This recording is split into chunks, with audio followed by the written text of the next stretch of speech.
Benoît Ludgen, bonjour. Bonjour. Vous êtes le maire de Bastogne, le bourgmestre comme on dit en Belgique. Vous étiez jusqu'il y a peu président du CDH, le Centre démocrate humaniste, un parti centriste comme son nom l'indique. Vous avez été plusieurs fois ministre et maintenant vous êtes candidat aux européennes. Alors au bar de l'Europe, je n'ai pas été chercher bien loin, je vous ai servi du jambon d'Ardenne, Un vrai bonheur. emblème culinaire de votre ville Bastogne. Bastogne qui a aussi été au cœur de la fameuse bataille des Ardennes. Mais décrocher un siège ici au Parlement européen, ce sera aussi une fameuse bataille. Oui, puisque si on en croit les sondages, il va falloir se battre, fort de ses convictions au niveau européen. Je pense que le combat n'est jamais perdu d'avance et surtout, moi, ce qui m'intéresse, c'est de porter des projets. Alors, projets, bien sûr, liés à l'économie, au social, faire en sorte que l'Europe soit plus sociale demain, certainement, plus solidaire, plus fraternelle, plus humaine et plus forte aussi et plus souveraine. Ça fait beaucoup de choses. Ça, c'est le combat que j'ai envie de mener pour la population et amener aussi des thèmes qui sont des thèmes parfois dont on ne parle peu au niveau européen, en tout cas, qui n'est pas perçu comme tel par les citoyens. Je pense au pouvoir d'achat, à la mobilité, au transport, etc. Mais c'est vrai que votre parti est en perte de vitesse.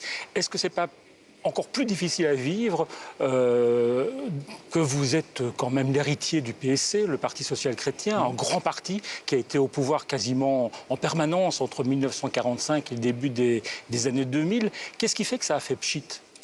Alors, moi, je reste toujours extrêmement optimiste. J'ai connu des sondages comme ça en 2014. En 2014, on était à un mois de l'élection. On nous donnait 9% en Wallonie, on a fait 15%. J'étais président de parti, à un mois, vous dites, OK, comment est-ce qu'on va s'en sortir? On s'en est très bien sorti, puisqu'on a fait 15%. On est redevenu la troisième force politique francophone.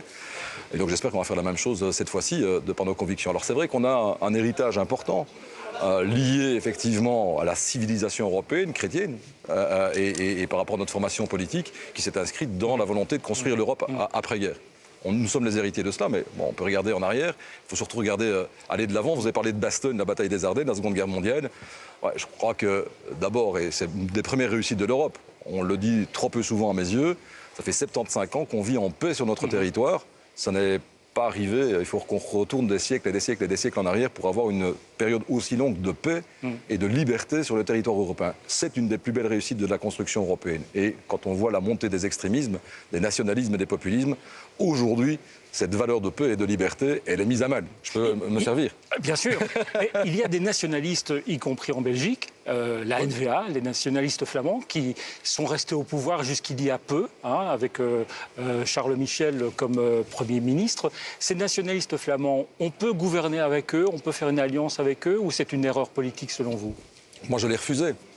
Donc en 2014, j'avais pris un engagement avant les élections comme président de parti de ne pas m'associer à des nationalistes, parce que c'est au plus profond de mes convictions.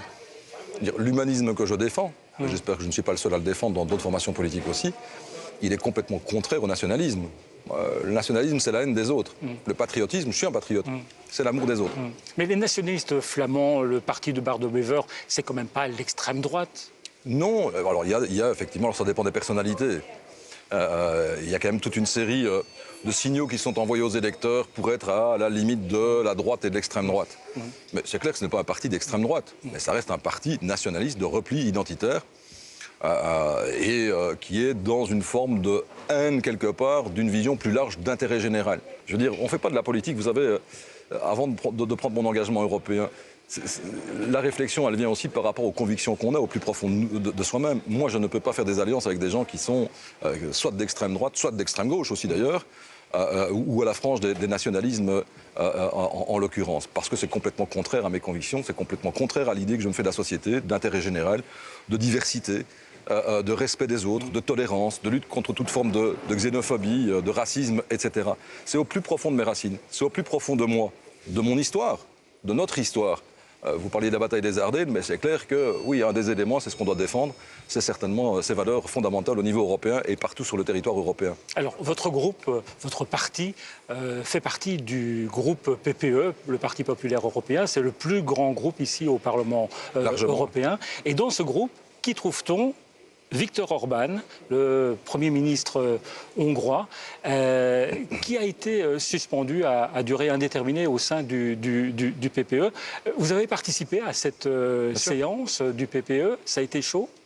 Oui, ça a été chaud, mais c'est un combat que j'ai mené comme président du CDH à l'époque. Il y a 3 ans, j'ai écrit, j'étais le premier président de parti au niveau européen faisant partie du PPE, à écrire au chef de groupe pour dire que ce n'était plus possible d'avoir Viktor Orban et sa formation politique au sein du PPE. À cause de quoi?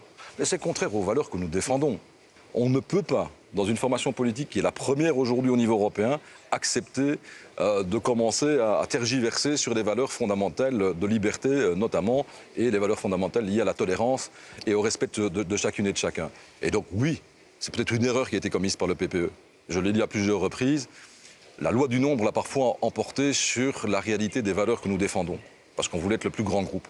On doit maintenant se retrouver, et il y aura sans doute des reconfigurations après les élections européennes, avec des personnes qui défendent effectivement une certaine idée de la construction européenne, de l'unité européenne, de la protection de l'Europe pour les citoyens européens, mais vis-à-vis de l'extérieur aussi.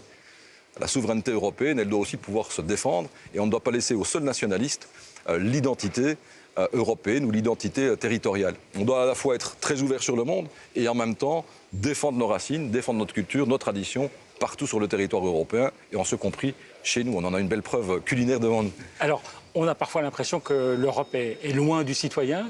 Comment on fait pour réconcilier les deux? Ça, c'est un engagement que je prends. Je pense qu'on doit être beaucoup plus lorsqu'on est parlementaire européen. Ce n'est pas une critique que j'adresse à mes prédécesseurs, mais en tout cas, c'est l'engagement que je prends au quotidien, sur le territoire aussi, pour expliquer, pour dialoguer les enjeux qui sont pris en considération au niveau européen. Le Parlement ne doit pas être une bulle. Non, mais c'est le rôle aussi des parlementaires d'aller sur le terrain partout. Moi, je m'engage à aller très régulièrement en Wallonie, à Bruxelles, durant mon mandat, si je suis élu, parce que je crois que c'est important d'avoir ces discussions, ce dialogue, d'expliquer les grands enjeux et d'entendre et d'écouter l'ensemble des citoyens. J'irai dans chaque commune, il y en a 262 en Wallonie, il y en a 19 à Bruxelles, plus les communes de la périphérie, les 6 de la périphérie. J'irai au moins une fois tenir une conférence, expliquer les enjeux, à la fois le défi climatique, le défi au niveau du transport, de l'alimentation, la réforme de la politique agricole commune, qui me tient à cœur, parce que ça touche à l'alimentation, ça touche aux agriculteurs, ça touche tout un monde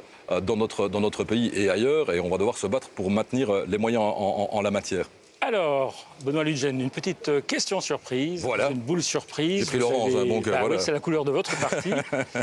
On espère Vous allez la lire à haute voix et sans crainte. On va déjà essayer de se battre pour l'ouvrir. Glyphosate, stop ou encore? Alors, on parlait des agriculteurs. Bien sûr, mais stop. Stop, mais dans un délai qui doit être un délai raisonnable pour que les agriculteurs puissent s'adapter. On parle de 3 à 5 ans. Voilà, là, pour le moment, l'Europe a autorisé l'usage du glyphosate jusqu'à 2023. Oui, donc on peut réduire pour moi cela, mais on doit donner aussi les alternatives et le temps aux agriculteurs d'avoir les alternatives en la matière. Mais le stop, il est très clair. Je me suis battu au niveau européen, comme ministre de l'Agriculture, contre les OGM. Nous avons été en Wallonie la première région à dire non aux OGM. Il a fallu se battre au niveau du Conseil, ça n'a pas toujours été facile. Il faut se battre face à ces difficultés qu'on peut rencontrer, notamment sur le plan juridique au niveau européen. Benoît Lutjens, merci d'être venu au bar de l'Europe et on attaque ce jambon d'Ardenne. Je suis déjà un peu attaqué, désolé.